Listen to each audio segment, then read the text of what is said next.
So we go to the first match of the night. It is the triple threat hardcore match for the WWF Hardcore Championship match, a 7-minute contest between Hardcore Holly, Al Snow, and Billy Gunn. It's won by Hardcore Holly when, after Billy Gunn hits a famouser on Al Snow onto a chair, Holly hits Gunn with the chair, then pins Snow. Hardcore Holly is the hardcore champion for the second time. Let's go with you, Alex. What did you think of this one? Yeah, I thought it was decent. Thought it pretty good opener. Typical hardcore match from the Attitude Era. When I was starting watching it, the commentary, the crowd, the signs, everything was going on. It was so frantic, and I put "This is the Attitude Era" with an exclamation mark.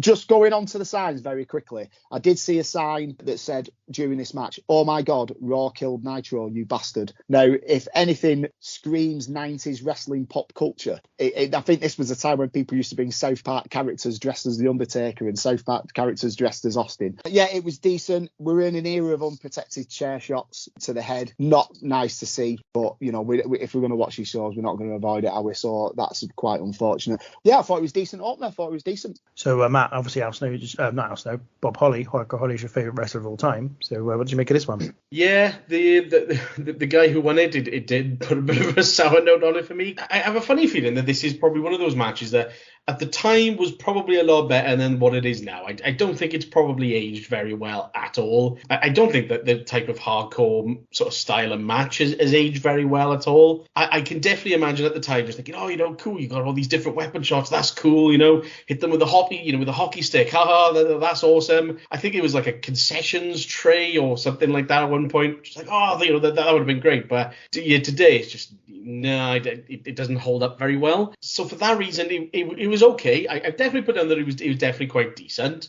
I do really like Billy Gunn, so anytime I see Billy Gunn, I love the Fame Acid as a finish.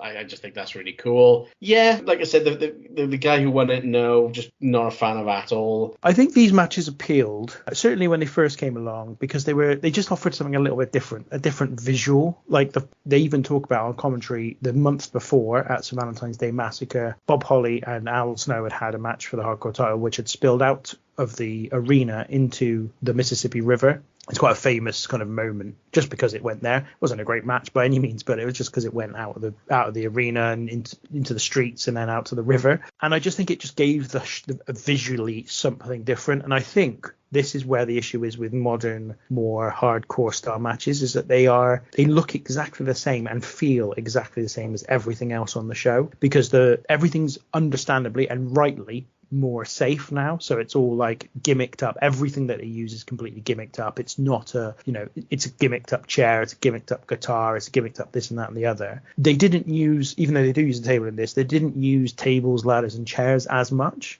back then in these kinds of matches. In fact, you just saw a lot of other stuff, a lot of different stuff. Again, probably because they didn't care about gimmicking the weapons. So they just were, oh, we'll use this. That would be fun. And I think that's why it was. And I think it's a mistake, though, for them to put it on first, because it doesn't establish that baseline of the normalcy that you will get on this show. It doesn't allow them to do that, and that's really good when you do that, because then if you put a hardcore match in between two other things, it then lives up to its strength, which is it's something different. Whereas here, it being the first match didn't feel like something different, it just felt like, well, this is what we're doing. I thought it was all right. I wouldn't go back and suggest anyone watch it. I wouldn't recommend it to anyone, but it was okay. It wasn't boring or anything. So it also is the first multi-man singles match or multi-way singles match on a WrestleMania show. So last time we had the time before was the first multi-way tag team match. This is the first multi-way singles match, and there happens to be two multi-way singles matches on this show. Talking about multi-way matches, obviously at WrestleMania there's going to be the three-way between Sheamus, Drew McIntyre and Gunther, and it has since this period been an absolute stain on wrestling that they cannot get away from multi-way matches. I don't know why